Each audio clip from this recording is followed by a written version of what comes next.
الحمد للہ وکفا والصلاة والسلام علی سید الانبیاء وعلی آلہ واصحابہ الاتقیاء اما بعد فاعوذ باللہ من الشیطان الرجیم بسم اللہ الرحمن الرحیم فی الدنیا والآخرہ ویسألونک عن الیتامی قل اصلاح لهم خیر وَإِن تُخَالِطُوهُمْ فَإِخْوَانُكُمْ وَاللَّهُ يَعْلَمُ الْمُفْسِدَ مِنَ الْمُصْلِحِ وَلَوْ شَاءَ اللَّهُ لَأَعْنَتَكُمْ إِنَّ اللَّهَ عَزِيزٌ حَكِيمٌ صدق اللہ العظیم۔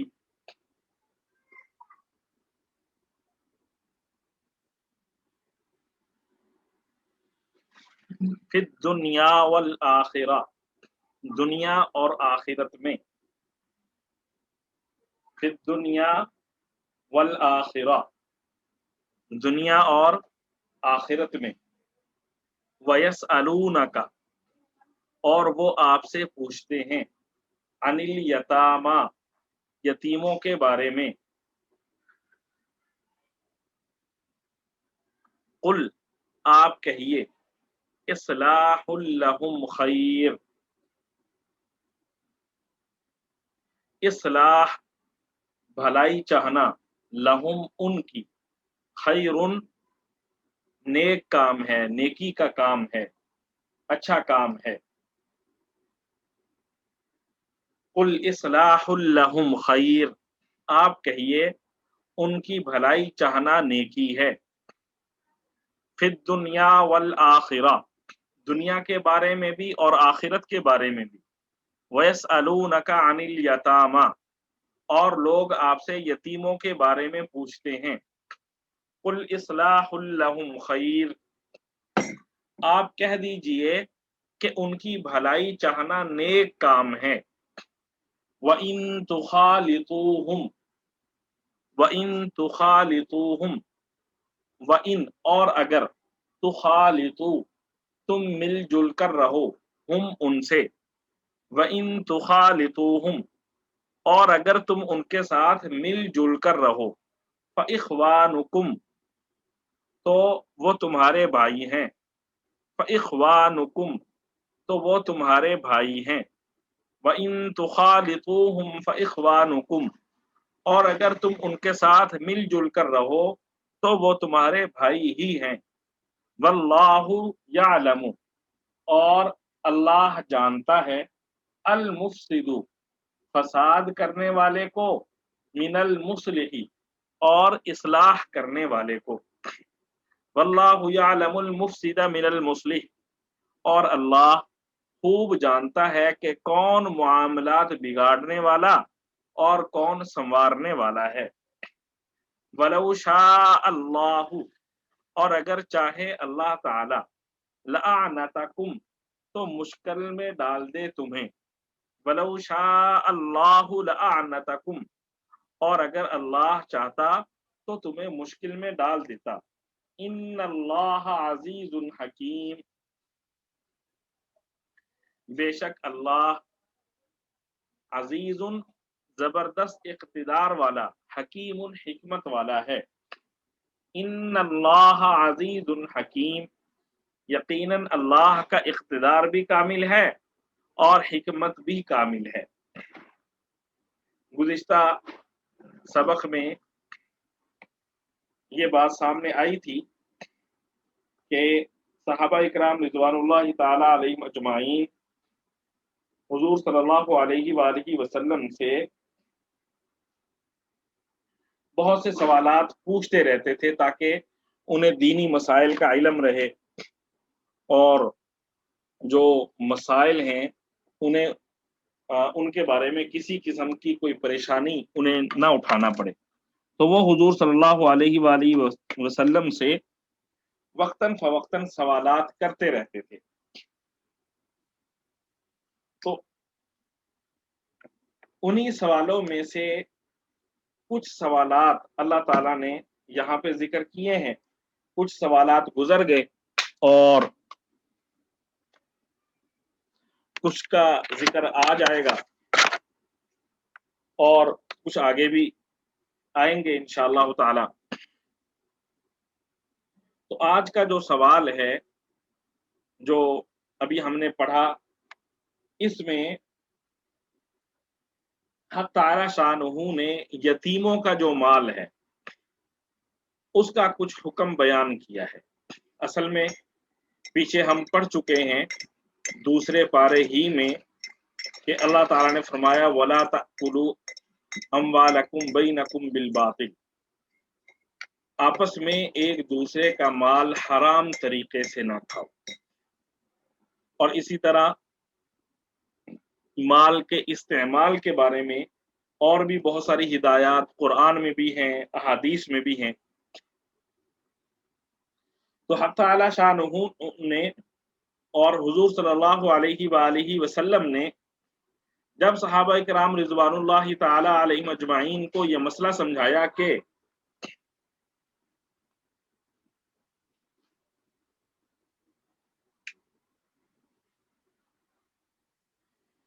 تم کسی دوسرے کا مال اس کی اجازت کے بغیر استعمال نہیں کر سکتے، ایسے ہی تمہاری سرپرستی میں کوئی بچہ ہے، نابالغ ہے، تو اس کا مال تمہارے لیے اپنی ذاتی ضروریات پر خرچ کرنا جائز نہیں ہے، بلکہ جو بچہ ہے، یتیم ہے، نابالغ ہے، اس کا مال صرف اسی کی ضروریات پر خرچ کیا جائے گا۔ تو جہاں اس کی جزئیات، تفصیلات حضور صلی اللہ علیہ وآلہ وسلم سے صحابہ نے پوچھی، وہاں پہ ایک بات یہ بھی سامنے آئی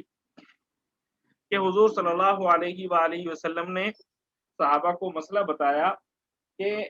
جو یتیم کا مال ہے تم اس مال میں سے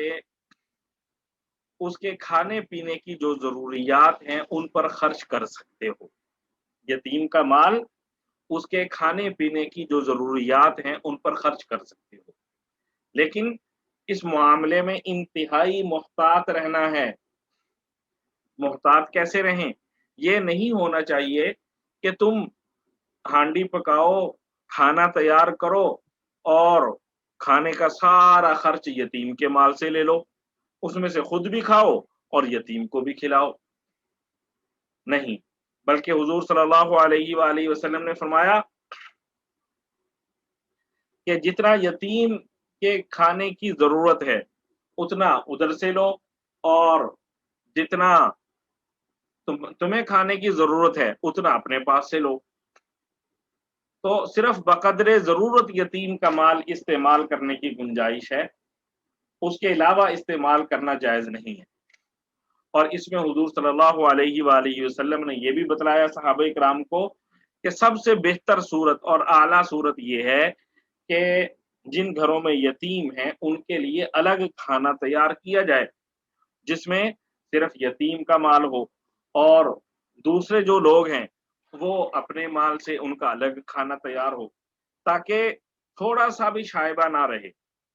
یتیم کے مال کا استعمال کرنے میں تھوڑا سا بھی شائبہ نہ رہے کہ کہیں تم نے یتیم کا مال تو استعمال نہیں کر۔ اس کے بارے میں حضور صلی اللہ علیہ وآلہ وسلم نے جب یہ بیان کیا تو صحابہ کرام رضوان اللہ تعالی علیہم اجمعین تو جو حضور صلی اللہ علیہ وآلہ وسلم بتلاتے تھے بعینہ ویسے ہی عمل کرنے کی حرص تھی انہیں، تو ویسے انہوں نے عمل کرنا شروع کر دیا۔ جب عمل کرنا شروع کیا تو اب ان کو پریشانی لاحق ہوئی۔ ظاہر ہے ایک گھر میں ایک بھائی فوت ہو گیا تو اب اس کے جو چھوٹے بچے ہیں، نابالغ بچے ہیں، بچیاں ہیں، ان کا ولی اس کا بھائی بنے گا، یعنی ان بچوں کا جو چچا ہے وہ ان کا ولی ہوگا یا ان کا دادا ولی ہوگا۔ تو اب ظاہر میں تو یہ رشتہ دار ہیں، لیکن ساتھ ہے جب ان کا مال ہے اور وہ انہی پر خرچ کرنا ہے تو یہ حساب روزانہ اور دن میں کئی دفعہ یہ حساب کرنا کہ ان کا مال دوسروں پر خرچ نہ ہو سکے تو یہ انتہائی زیادہ مشکل ہے۔ اور پھر اگر الگ الگ کھانا تیار کیا جائے کہ یتیم کے مال سے یتیم کا کھانا تیار ہوگا اور جو دوسرے افراد ہیں ان کے مال سے ان کا کھانا تیار ہوگا تو یہ اور زیادہ مشکل ہے۔ آج کے دور میں یہ کام آسان نہیں ہے، تو وہ دور تو اور زیادہ مشکلات والا تھا۔ تو اس میں صحابہ اکرام رضوان اللہ تعالی علیہم اجمعین کو مشقت ہوئی، پریشانی کا سامنا کرنا پڑا، بالخصوص خواتین کو، کہ ایک ہی وقت میں 2 ہانڈیاں پکائیں، ایک ہی وقت میں الگ الگ آٹا گوندیں، تو یہ ان کو پریشانی ہوئی۔ اس کا تذکرہ انہوں نے پھر حضور صلی اللہ علیہ وآلہ وسلم کے سامنے بھی کیا کہ یا رسول اللہ یہ تو بہت مشکل مسئلہ ہے، کیسے اس کو کیا جائے؟ تو اس کی پھر تعالی شانہ نے یہاں پر جو آج ہم نے قرآن پاک کی آیت کی ہے تلاوت، اس میں اللہ تعالیٰ نے مسلمانوں کے لیے آسانی فرمائی، فرمایا وَيَسْأَلُونَكَ عَنِ الْيَتَامَى، یہ لوگ آپ سے یتیموں کے مال کے بارے میں سوال کرتے ہیں، قُلْ إِصْلَاحٌ لَهُمْ خَيْرٌ، اللہ تعالیٰ نے فرمایا سب سے پہلی بات یہ ہے کہ مجموعی طور پر یتیموں کی بھلائی چاہنا یہ تمہارے لیے نیکی کا باعث ہے۔ مجموعی طور پر یتیموں کی بھلائی، یتیموں کا فائدہ چاہنا یہ تمہاری ذمہ داری ہے، ان کا نقصان نہ ہو، ان کا فائدہ ہو۔ اور آگے فرمایا وَإِن تُخَالِطُوهُمْ فَإِخْوَانُكُمْ فِي الدِّينِ،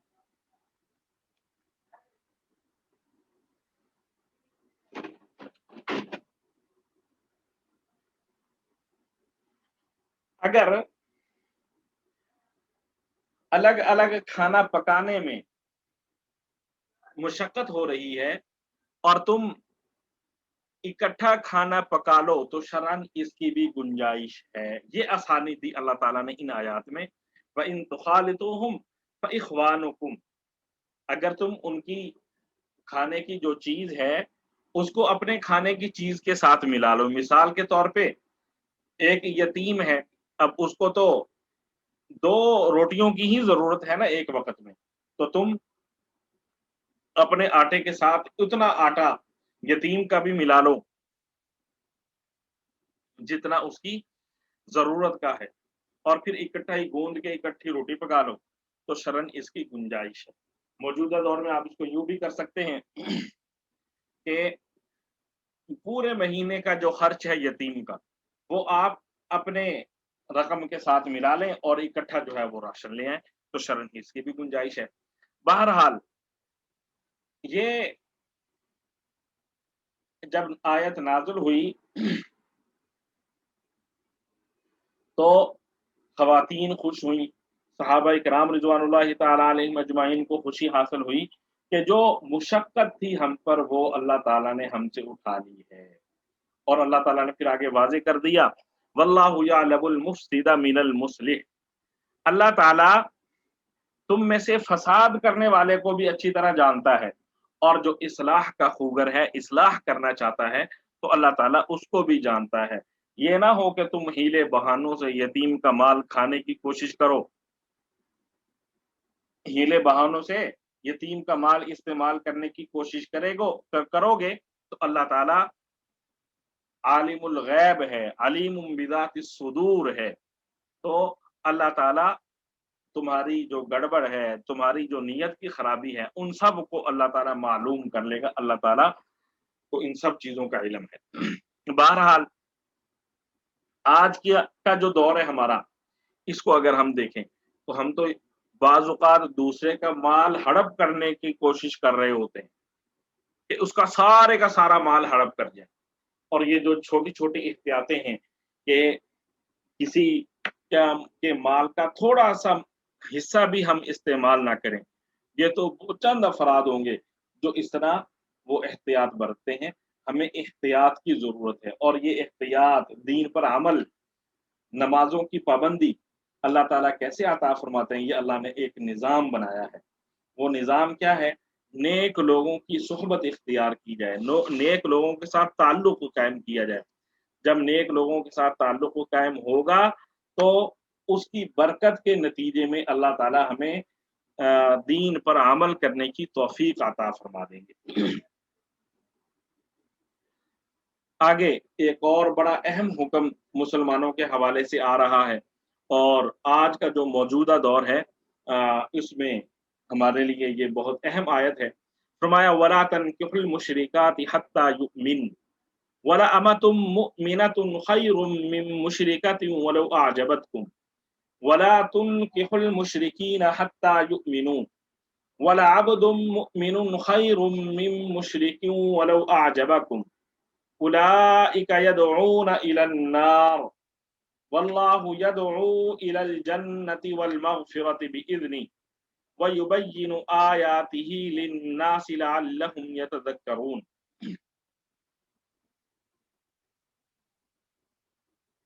فرمایا وَلَا تَنكِحُوا اور نکاح نہ کرو المشرکاتی مشرک عورتوں سے، وَلَا تَنكِحُوا اور نکاح نہ کرو المشرکاتی مشرک عورتوں سے، حَتَّى يُؤْمِن یہاں تک کہ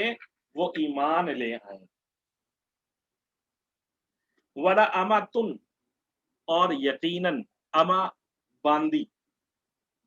وَلَأَمَةٌ اور یقیناً باندی، مُؤْمِنَةٌ مسلمان اور یقیناً مسلمان باندی، خیرٌ بہتر ہے، من مشرکتن مشرک عورت سے، ولو اعجبتکم اگرچہ وہ مشرک عورت تمہیں اچھی لگے، ولا تنکحوا المشرکات حتی یؤمن ولأمة مؤمنة خیر من مشرکۃ ولو اعجبتکم اور مشرک عورتوں سے اس وقت تک نکاح نہ کرو جب تک وہ ایمان نہ لے آئیں، یقیناً ایک مومن باندی کسی بھی مشرک عورت سے بہتر ہے، خواہ وہ مشرک عورت تمہیں پسند آ رہی ہو۔ وَلَا تَنكِحُوا الْمُشْرِكِينَ حَتَّى يُؤْمِنُوا وَلَا تَنكِحُوا اور نکاح نہ کرو المشرکین مشرک مردوں سے، حتیٰ یؤمنوا یہاں تک کہ وہ ایمان لے آئیں، وَلَا تَنكِحُوا الْمُشْرِكِينَ حَتَّى يُؤْمِنُوا اور اپنی عورتوں کا نکاح مشرک مردوں سے نہ کراؤ جب تک کہ وہ ایمان نہ لے آئیں، وَلَعَبْدٌ مُؤْمِنٌ خَيْرٌ مِّن مُّشْرِكٍ وَلَوْ أَعْجَبَكُمْ وَلَعَبْدٌ اور یقیناً ایک مسلمان غلام، وَلَعَبْدٌ مُؤْمِنٌ مسلمان غلام، خیرٌ بہتر ہے، من مشرکن مشرک مرد سے، ولو اعجبکم اگرچہ وہ مشرک مرد تمہیں پسند ہو، ولا تنکحوا المشرکین حتی یؤمنوا ولعبد مؤمن خیر من مشرک ولو اعجبکم اور اپنی عورتوں کا نکاح مشرک مردوں سے نہ کراؤ جب تک وہ ایمان نہ لے آئیں، اور یقیناً ایک مومن غلام کسی بھی مشرک مرد سے بہتر ہے، خواہ وہ مشرک مرد تمہیں پسند آ رہا ہو۔ اولئک یدعون الی النار اولئک یہ لوگ یدعون بلاتے ہیں الی النار آگ کی طرف، اولئک یدعون الی النار یہ سب دوزخ کی طرف بلاتے ہیں، واللہ اور اللہ یدعو بلاتا ہے الی الجنت جنت کی طرف، والمغفرت اور بخشش کی طرف، باذنہ اپنے حکم سے، واللہ یدعو الی الجنت والمغفرت باذنہ جبکہ اللہ اپنے حکم سے جنت اور مغفرت کی طرف بلاتا ہے، وَيُبَيِّنُ آیَاتِهِ لِلنَّاسِ لَعَلَّهُمْ يَتَذَكَّرُونَ وَيُبَيِّنُ اور بیان کرتا ہے آیاتہ اپنے احکام للناس لوگوں کے سامنے، لعلہم یتذکرون تاکہ وہ نصیحت حاصل کریں، وَيُبَيِّنُ آیاتہ للناس لعلہم یتذکرون اور اپنے احکام لوگوں کے سامنے صاف صاف بیان کرتا ہے تاکہ وہ نصیحت حاصل کریں۔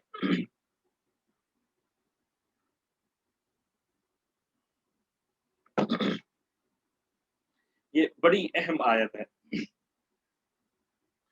یہاں پہ حق تعالی شانہ نے ہمیں حکم دیا ہے کہ مسلمان مرد،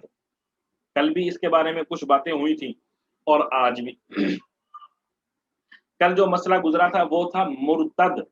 مرد کے ساتھ نکاح کرنے کا، مرتد عورت کے ساتھ نکاح کرنے کا۔ مرتد مرد مرتد عورت کے ساتھ نکاح کرنا جائز نہیں۔ آج کا مسئلہ یہ ہے کہ جو شرک کرنے والا مرد ہے اس کے ساتھ مسلمان عورت کا نکاح جائز نہیں ہے۔ اسی طرح جو مشرک عورت ہے اس کے ساتھ مسلمان آدمی کا نکاح جائز نہیں۔ ٹھیک ہے جی، مشرک مرد سے مسلمان عورت کا نکاح اور مشرک عورت سے مسلمان مرد کا نکاح جائز نہیں ہے۔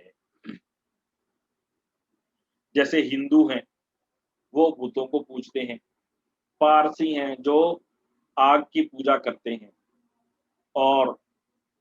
بہت سارے لوگ ہیں جو سورج کو پوجتے ہیں۔ تو اس طرح جتنے بھی ایسے لوگ ہیں جو اللہ کے ساتھ خدائی میں کسی کو شریک ٹھہراتے ہیں، ان کے بارے میں قرآن یہاں پہ صراحتاً اعلان کر رہا ہے کہ مشرکین کے ساتھ، وہ مرد ہو یا عورت، اس کے ساتھ نکاح کرنا مسلمان کے لیے، مومن کے لیے جائز نہیں ہے۔ بلکہ اللہ تعالیٰ نے صراحتاً فرمایا کہ مسلمانوں میں جو کمزور ترین لوگ ہیں وہ مشرکین سے بہتر ہیں۔ باندی کون ہوتی تھی کہ آپ اس کے مالک ہوتے تھے، آپ کو اس سے نکاح کر مرد کو اس سے نکاح کرنے کی بھی ضرورت نہیں ہے، تو مرد اس کا مالک ہوتا تھا۔ تو کہا کہ جو باندی ہے وہ گھٹیا سے گھٹیا درجے کی بھی ہو، وہ کیونکہ مسلمان ہے وہ بہتر ہے۔ چاہے تمہاری باندی ہے تو تمہیں نکاح کی بھی ضرورت نہیں، ہاں باندی کسی اور کی ہے تو تم اس سے نکاح کر سکتے ہو۔ تو فرمایا باندی جو ہے وہ مشرک مرد جیسا کیسا، مشرک عورت جیسی کیسی بھی ہو اس سے بدر جہاں بہتر ہے باندی مسلمان۔ اسی طرح فرمایا مسلمان غلام اگر کسی عورت کو مل رہا ہے نکاح کرنے کے لیے تو مسلمان عورت کے لیے مسلمان غلام 1000 درجے بہتر ہے مشرک آدمی سے۔ وہ مشرک آدمی جیسا کیسا بھی ہو، جتنا مرضی مال ہو، جو مرضی عہدہ ہو، اس سے غریب مسلمان عورت کے لیے 1000 درجے بہتر ہے۔ حضور صلی اللہ علیہ وآلہ وسلم نے جو نکاح کے بارے میں چند اصول بیان فرمائے ہیں، ان میں سے جو اصول ہمیں مد نظر رکھنے چاہیے اپنے نکاح کے لیے، اپنی خواتین کے نکاح کے لیے یا اپنے مردوں کے نکاح کے لیے، حضور صلی اللہ علیہ وآلہ وسلم نے فرمایا عورت میں 4 خوبیوں کو دیکھا جاتا ہے۔ یعنی اس کی پہلی چیز اس کی خوبصورتی، تو خوبصورتی کو دیکھ کر جو ہے نکاح کرنے میں کوئی حرج نہیں، اور اسی طرح کسی کے نسب کو دیکھ کر اس سے نکاح کیا جاتا ہے، اور بعض اوقات کسی کی سیرت کو دیکھ کر نکاح کیا جاتا ہے، اور بعض اوقات کسی کی دینداری کو دیکھ کر نکاح کیا جاتا ہے۔ حضور صلی اللہ علیہ وسلم نے فرمایا عام طور پر نکاح کے وقت عورت کی ان 4 چیزوں کو یا ان 4 میں سے کسی ایک کو سامنے رکھ کر نکاح کیا جاتا ہے۔ حضور صلی اللہ علیہ وآلہ وسلم نے فرمایا تم نے ان 4 چیزوں میں سے دینداری کو سامنے رکھنا ہے، تم نے ان 4 باتوں میں سے دینداری کو سامنے رکھ کر عورت کو ترجیح دینی ہے۔ کیوں؟ اس کی وجہ یہ ہے کہ دیندار ماں کا اولاد کی تعلیم و تربیت پر بہت زیادہ گہرا اثر پڑتا ہے۔ تو ماں اگر دیندار ہوگی تو اس کا اثر اس کی اولاد پر پڑے گا کہ اولاد نیک ہوگی، اور اگر ماں بے دین ہے تو اس کا اثر اس کی اولاد پر پڑے گا کہ ماں اولاد بے دین ہو جائے گی۔ اس لیے اس کا ہم نے خیال رکھنا ہے، اور ساتھ ساتھ یہ بھی ذہن میں رہیں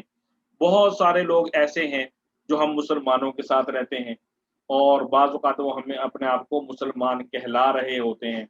جیسے قادیانی ہیں، منکرین حدیث ہیں، بہائی ہیں، ذکری ہیں، اور بہت سارے فرقے ہیں۔ تو ان سب سے ہم نے احتیاط کرنی ہے، ان لوگوں کے ساتھ ہم نے اپنی خواتین کا نکاح نہیں کرنا اور اپنے مردوں کا نکاح بھی نہیں کرنا۔ ہوتا کیا ہے، پہلے تو آپ اس کا مال دیکھ کر، اس کی خوبصورتی دیکھ کر اور اس کا حسب نسب دیکھ کر نکاح کر لیتے ہیں، بعد میں پچھتاوا ہوتا ہے۔ تو اس لیے رشتہ کرتے وقت انتہائی زیادہ احتیاط کرنی چاہیے، اور بہتر یہ ہے کہ آپ اپنے رشتہ داروں میں، قریب کے رشتہ داروں میں نہ بھی کریں تو دور کے رشتہ داروں میں نکاح کریں۔ اور ہمارے ہاں جو رواج چل پڑا ہے کہ ہم نے 25 سال کے بعد، 30 سال کے بعد رشتہ تلاش کرنا شروع کرتے ہیں، اور پھر 30-35 سال کے بعد جا کے نکاح ہوتا ہے، یہ بہت غلط رواج ہے۔ جیسے ہی ہمارے بچیاں چھوٹی ہوں، بچے چھوٹے ہوں، 15 سال کے ہو گئے، اب آپ کو پتا ہے یہ عمر تو آ گئی ان کی شادی کی، تو اسی وقت سے ہمیں دیکھنا شروع کر دینا چاہیے، اور جیسے ہی کوئی مناسب رشتہ ملے تو فوراً رشتہ کر دینا چاہیے، ورنہ رشتوں کے سلسلے میں بہت زیادہ پریشانی ہوتی ہے۔ حضرت ابو الدرداء رضی اللہ عنہ صحابی رسول ہیں، صرف ان کا ایک واقعہ سناتا ہوں۔ ان کی لڑکی جوان ہو گئی تو رشتہ داروں نے ایک لڑکا تلاش کیا جو خوبصورت بھی تھا، اچھے گھر کا بھی تھا، سمجھدار تھا۔ تو انہوں نے حضرت ابو الدرداء رضی اللہ عنہ کو بتلایا کہ ہم نے آپ کے لیے، آپ کی بیٹی کے لیے یہ رشتہ تلاش کیا ہے، اس سے آپ رشتہ کر لیں۔ تو انہوں نے کہا میں یہاں پہ رشتہ نہیں کروں گا۔ انہوں نے پوچھا خیر ہے، اس میں کوئی عیب ہے لڑکے میں؟ فرمایا نہیں۔ کیا یہ بے دین ہے؟ فرمایا نہیں۔ کیا اس لڑکے کے پاس مال نہیں ہے؟ فرمایا نہیں، مال بھی ہے، گھر بھی ہے، سب ضرورتیں اس کے پاس ہیں، پھر آپ نکاح نہیں کیوں نہیں کر رہے؟ تو آئے ہائے، حضرت ابو الدرداء رضی اللہ عنہ نے جواب دیا، یہ جو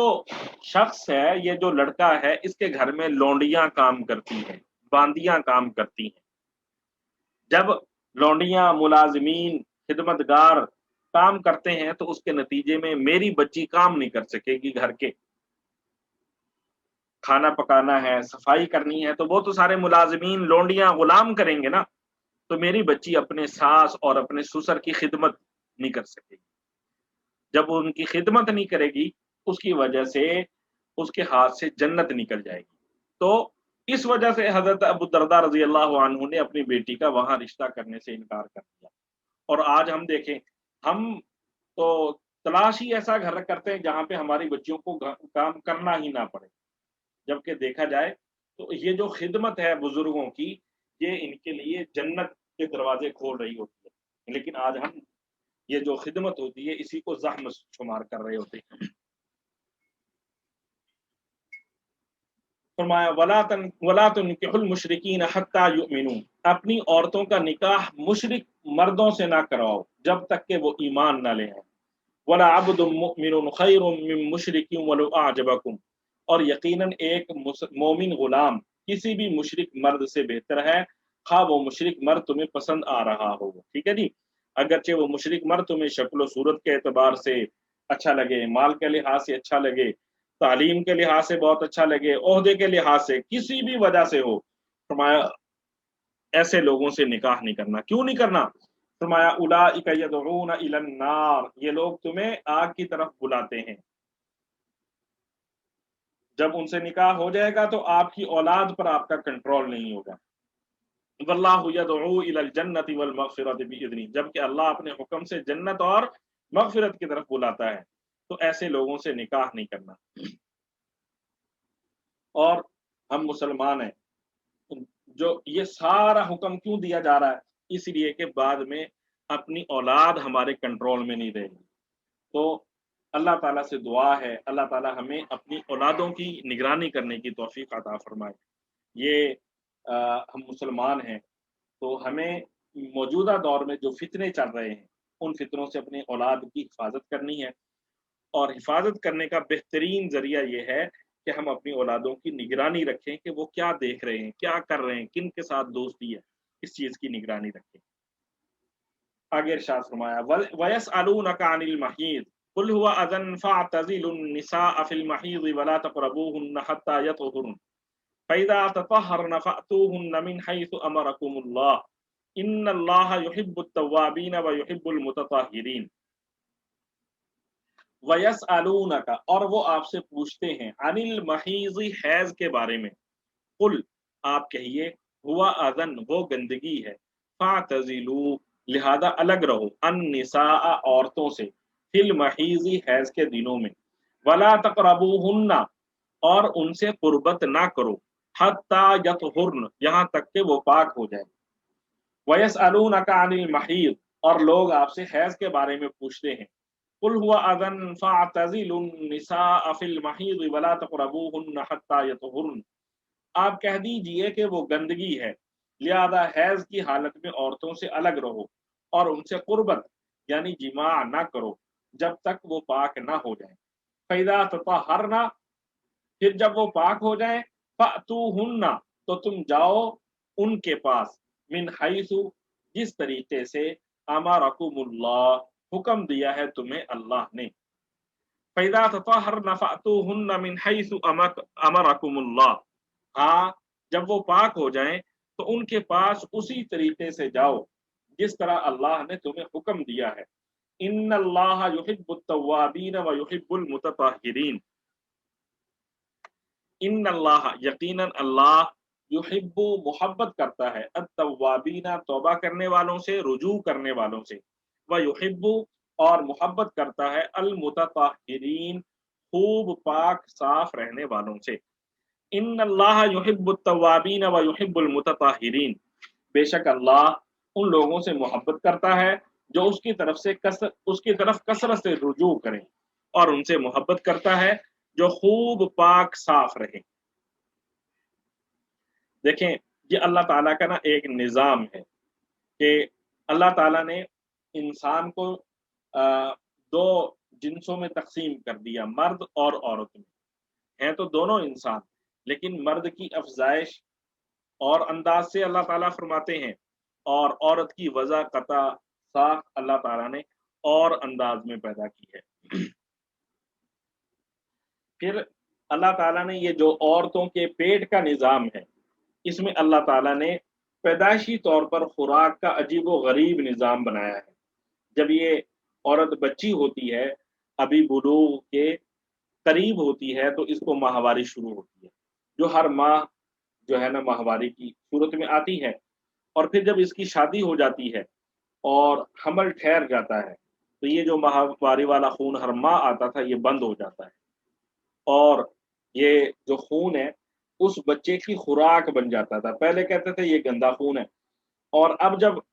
ماں کے پیٹ میں بچہ آ گیا تو یہ اس خون سے اس بچے کو خوراک دی جاتی ہے پھر ماشاءاللہ وہ بچہ 9 ماہ تک عورت کے پیٹ میں رہتا ہے اور اس کے بعد جب وہ بچہ پیدا ہوتا ہے تو وہ جو زائد خون نے نکلنا ہوتا ہے اللہ تعالیٰ اس خون کو اس عورت کی چھاتیوں کی طرف رخ موڑ دیتے ہیں اور وہ وہاں پہ دودھ بننا شروع ہو جاتا ہے اور جب تک بچہ دودھ پیتا رہتا ہے عام طور پر خواتین کو ماہواری نہیں آتی کیوں جو زائد خون تھا جس نے نکلنا تھا وہ ادھر دودھ کے لیے استعمال ہو رہا ہے تو بچے کی خوراک یہ اللہ تعالیٰ کے ایک فطرتی اور قدرتی نظام ہے اب زمانہ جاہلیت میں حضور صلی اللہ علیہ وآلہ وسلم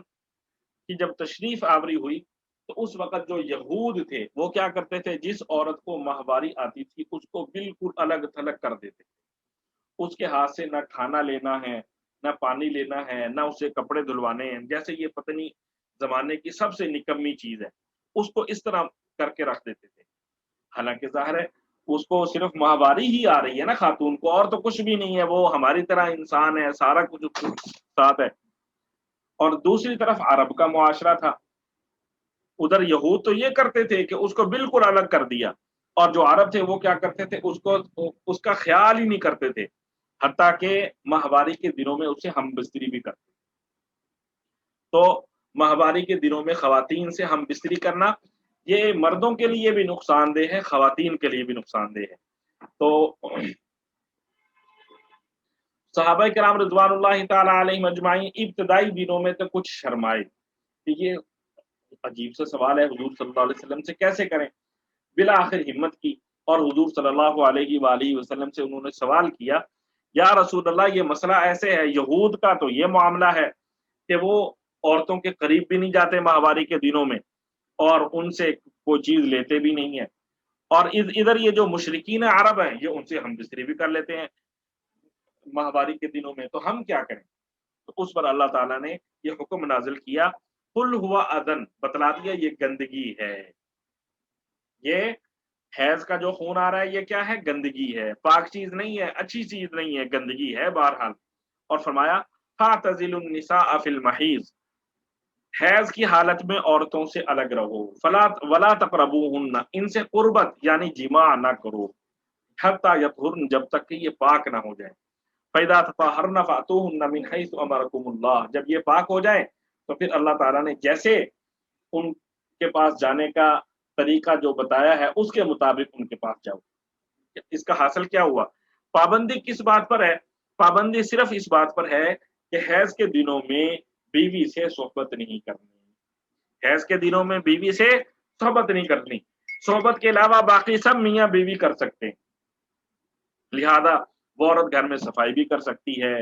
کھانا بھی پکا سکتی ہے، پانی بھی دے سکتی ہے، کپڑے بھی دھو سکتی ہے، گھر کے سارے کام جو ہے نا عورت کر سکتی ہے ماہواری کے دنوں میں. بس صحبت نہیں کرنی، جماع نہیں کرنا. ہاں میاں بیوی ایک دوسرے کے قریب لیٹ بھی سکتے ہیں، بیٹھ بھی سکتے ہیں، گپ شپ بھی کر سکتے ہیں. اسی پر ایک واقعہ، حضور صلی اللہ علیہ وآلہ وسلم نے حضرت عائشہ صدیقہ رضی اللہ عنہا سے فرمایا مجھے مصلی دے دو. یہ ہمارا نا صرف 1-2 صفحے باقی رہ گئے ہیں، تو آپ حضرات نے ابھی سبق ختم ہوگا اس کے بعد دوبارہ تشریف لے آنا ہے. حضور صلی اللہ علیہ وآلہ وسلم نے حضرت عائشہ سے فرمایا مجھے مصلی دے دو، میں نے نماز پڑھنی ہے. حضرت عائشہ نے فرمایا میں تو ایام ماہواری میں ہوں، میں آپ کو نہیں پکڑا سکتی.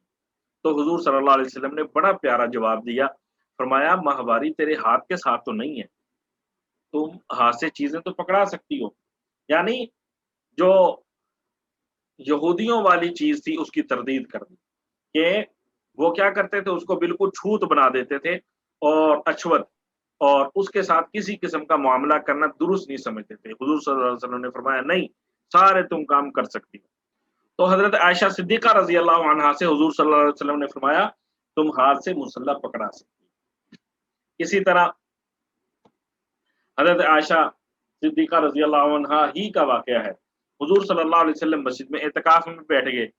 اب حضور صلی اللہ علیہ وسلم کے گھر کی دیوار اور مسجد نبوی کی دیوار مشترکہ تھی.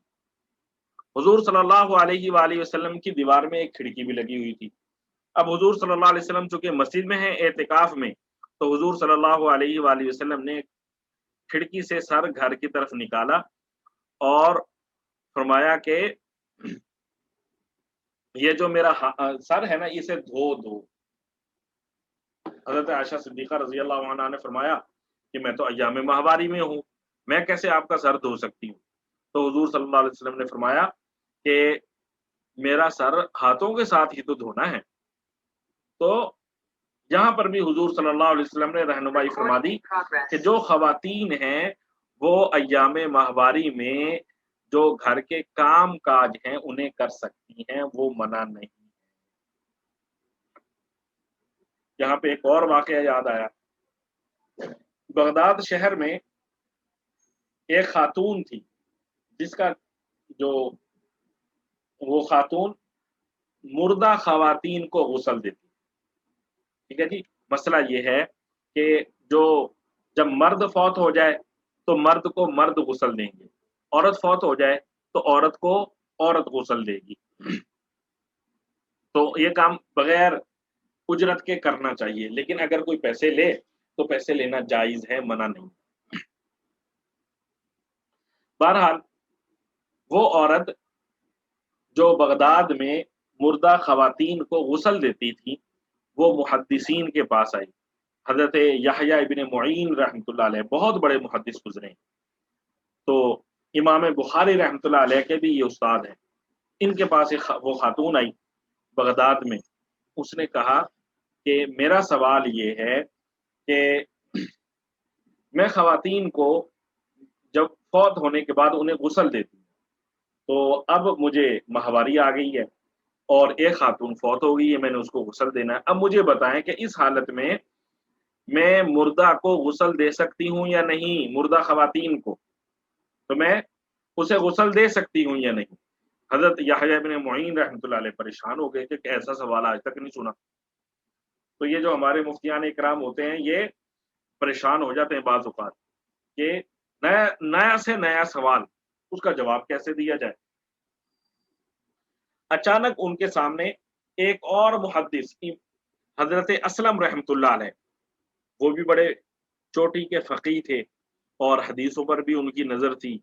سمجھ تھی، تو وہ گزرے۔ تو یحییٰ ابن معین رحمۃ اللہ علیہ نے ان سے کہا کہ یہ جو بندہ سامنے سے آ رہا ہے اس سے جا کے مسئلہ پوچھو، یہ تمہیں بتائے۔ تو وہ عورت ان کے پاس گئی کہ یہ سوال ہے کہ کیا ایک عورت حیض کی حالت میں مردہ عورت کو غسل دے سکتی ہے؟ تو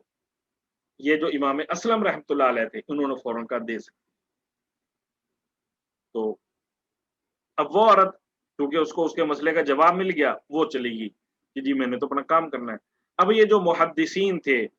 انہوں نے ان کو امام اسلم رحمۃ اللہ علیہ کو گھیر لیا، اس کی دلیل دیں جی۔ انہوں نے پھر فرمایا دیکھو حضرت عائشہ صدیقہ رضی اللہ عنہا ماہواری کے ایام میں تھی اور حضور صلی اللہ علیہ وآلہ وسلم مسجد میں اعتکاف میں بیٹھے ہوئے تھے، اس کے باوجود انہوں نے حضور صلی اللہ علیہ وآلہ وسلم کا سر دھویا تھا۔ تو اس طرح کیا کہتے ہیں عورت جو ہے وہ کام کر سکتی ہے، مردہ کو بھی غسل دے سکتی ہے۔ یہ امام اسلم رحمۃ اللہ علیہ نے یہ فرمایا۔ تو بہرحال خلاصہ یہ کہ ان ایام میں عورت سارے کام کر سکتی ہے۔ کون سے کام نہیں کر سکتی وہ بھی سن لیں۔ عورت مسجد میں نہیں جا سکتی، قرآن پاک کو ہاتھ نہیں لگا سکتی، قرآن پاک کو زبان سے نہیں پڑھ سکتی، قرآن پاک کو حالت حیض میں زبان سے عورت نہیں پڑھ سکتی، قرآن پاک کو ہاتھ نہیں لگا سکتی، ٹھیک ہے جی۔ اسی طرح عورت مسجد میں نہیں جا سکتی، لہذا اگر کوئی عورت حج کے لیے گئی ہے تو یا عمرے پر ہے تو اس کے لیے ان ایام میں مسجد حرام میں داخل ہونا، طواف کرنا جائز نہیں ہے، اسی طرح مسجد نبوی میں داخل ہونا جائز نہیں ہے۔ اب یہاں پہ ایک اور بات بھی سن لیں، ماشاءاللہ آپ سب خواتین تفسیر قرآن کلاس میں شریک ہیں، تو آپ اپنے گھر میں سکون کے ساتھ بیٹھ کر درس جو ہے یہ سن سکتی ہیں، ٹھیک ہے جی۔ آپ اگر اپنے زبان سے قرآن پاک کے الفاظ نہ پڑھیں، صرف کانوں سے یہ درس سنیں تو اس میں کسی قسم کی کوئی ممانعت نہیں ہے، آپ جو ہے نا وہ درس کو سن سکتی ہیں۔ اچھا جی، حضور صلی اللہ علیہ وسلم کا فرمان بھی ہے کہ حیض والی عورت اور جنبی آدمی قرآن نہیں پڑھ سکتے، اسی طرح یہ دونوں کعبۃ اللہ کا طواف بھی نہیں کر سکتے۔ ہاں جو جنبی مرد ہے وہ روزہ رکھ سکتا ہے، ٹھیک ہے جی، لیکن جو حائضہ عورت ہے وہ روزہ نہیں رکھ سکتی، اور جنبی مرد اور حائضہ عورت یہ دونوں نماز بھی نہیں پڑھ سکتے۔ آگے فرمایا نساؤکم حرث لکم فأتوا حرثکم انا شئتم وقدموا لانفسکم واتقوا اللہ واعلموا انکم ملاقوہ وبشر المؤمنین۔ نساؤکم تمہاری بیویاں، حرث لکم تمہاری کھیتیاں ہیں، نساؤکم حرث لکم تمہاری بیویاں تمہارے لیے کھیتیاں ہیں، فأتوا حرثکم لہذا تم جاؤ حرثکم اپنی کھیتی میں، انا جہاں سے شئتم تم چاہو، وقدموا لانفسکم وقدموا اور آگے بھیجو لانفسکم اپنے لیے، واتقوا اللہ اور تم ڈرو اللہ سے، واعلموا اور تم جان لو انکم ملاقوہ یقیناً تم اللہ سے ملنے والے ہو، وبشر المؤمنین اور مومنین کو خوشخبری دو۔ نساؤکم حرث لکم تمہاری بیویاں تمہارے لیے کھیتی ہیں، فأتوا حرثکم انا شئتم لہذا اپنی کھیتی میں جہاں سے چاہو جاؤ، وقدموا لانفسکم اور اپنے لیے اچھے عمل آگے بھیجو، واتقوا اللہ اور اللہ سے ڈرتے رہو، وَاعْلَمُوا أَنَّكُمْ مُلَاقُوهُ اور یقین رکھو کہ تم اس سے جا کر ملنے والے ہو، وَبَشِّرِ الْمُؤْمِنِينَ اور مومنوں کو خوشخبری سنا دو۔ یہ جو آیت ہم نے پڑھی ہے، اس آیت میں حق تعالی شانہ نے یہ جو میاں بیوی کا ملاپ ہے اس کے بارے میں بڑے ہی لطیف پیرائے میں چند حقائق بیان کیے ہیں۔ پہلی بات تو یہ سمجھائی کہ میاں بیوی کا یہ ملاپ صرف لذت حاصل کرنے کے مقصد سے نہیں ہونا چاہیے۔ میاں بیوی کا یہ ملاپ صرف لذت حاصل کرنے کے مقصد سے نہیں ہونا چاہیے، بلکہ اسے انسانی نسل کی بڑھوتری کا ذریعہ سمجھنا چاہیے، بلکہ اسے نسل انسانی کی بڑھوتری کا ذریعہ سمجھنا چاہیے کہ اس کے ذریعے انسانی نسل جو ہے وہ آگے بڑھے گی۔ تو اس کے مطابق بلکہ حضور صلی اللہ علیہ وآلہ وسلم کی وہ جو حدیث ہے وہ مد نظر رہنی چاہیے، جس میں حضور صلی اللہ علیہ وآلہ وسلم نے فرمایا کہ ایسی خواتین سے نکاح کرو جو زیادہ بچے جننے والی ہوں۔ تو جب مرد بھی اس نیت سے نکاح کرے اور عورت بھی اس نیت سے نکاح کرے کہ میرے ذریعے حضور صلی اللہ علیہ وآلہ وسلم کی جو امت ہے وہ پھیلے گی، وہ بڑھے گی، تو دونوں کے لیے یہ باعث ثواب بھی ہے، باعث اجر ہے۔ اور حضور صلی اللہ علیہ وآلہ وسلم قیامت والے دن امت کے زیادہ ہونے پر فخر فرمائیں گے۔ تو جیسے ایک کاشتکار اپنی کھیتی میں بیج ڈالتا ہے اور اس سے اس کا اصل مقصد کیا ہوتا ہے کہ اس سے پیداوار حاصل ہو، اسی طرح یہ جو ملاپ ہے میاں بیوی کا، تو اس کا بھی اصل مقصد یہ ہے کہ نسل انسانی باقی رہے۔ تو ایک تو اللہ تعالیٰ نے یہاں پر یہ بیان فرمایا کہ نساؤکم حرث لکم، یہ جو تمہاری خواتین ہیں تمہاری کھیتیاں ہیں۔ دوسری حقیقت اللہ تعالیٰ نے یہ بیان فرمائی فَأْتُوا حَرْثَكُمْ أَنَّا شِئْتُمْ وَقَدِّمُوا لِأَنفُسِكُمْ وَاتَّقُوا اللَّهَ وَاعْلَمُوا أَنَّكُمْ مُلَاقُوهُ، کہ اپنی کھیتی میں تم جہاں سے چاہو آؤ۔ یہاں پہ اللہ تعالیٰ نے اس چیز کو واضح کیا کہ یہ عمل نسوانی جسم کے اسی حصہ میں ہونا چاہیے جو اس کام کے لیے پیدا کیا گیا ہے۔ ٹھیک ہے جی، یہ عمل نسوانی جسم کے اسی حصہ میں ہونا چاہیے جو اس کام کے لیے حصہ متعین کیا گیا ہے۔ پیچھے کا جو حصہ پخانے والا اس کام کے لیے نہیں بنایا گیا، اس کو فطرت کے خلاف جنسی لذت کے لیے استعمال کرنا شرعاً حرام ہے۔ اور تیسری بات اللہ تعالیٰ نے یہاں پر یہ سمجھائی کہ نسوانی جسم کا جو اگلا حصہ اس غرض کے لیے بنایا گیا ہے اس تک پہنچنے کے لیے کوئی بھی راستہ اختیار کیا جا سکتا ہے۔ نسوانی جسم کا جو اگلا حصہ اس غرض کے لیے بنایا گیا ہے اس تک پہنچنے کے لیے راستہ کوئی بھی اختیار کیا جا سکتا ہے۔ تو یہ چند باتیں جو ہے نا اس میں بیان کی ہیں، تو دعا ہے اللہ تعالی ہم سب کو دینی مسائل سیکھنے اور ان پر عمل کرنے کی توفیق عطا فرمائے۔ صلی اللہ علیہ وآلہ وسلم۔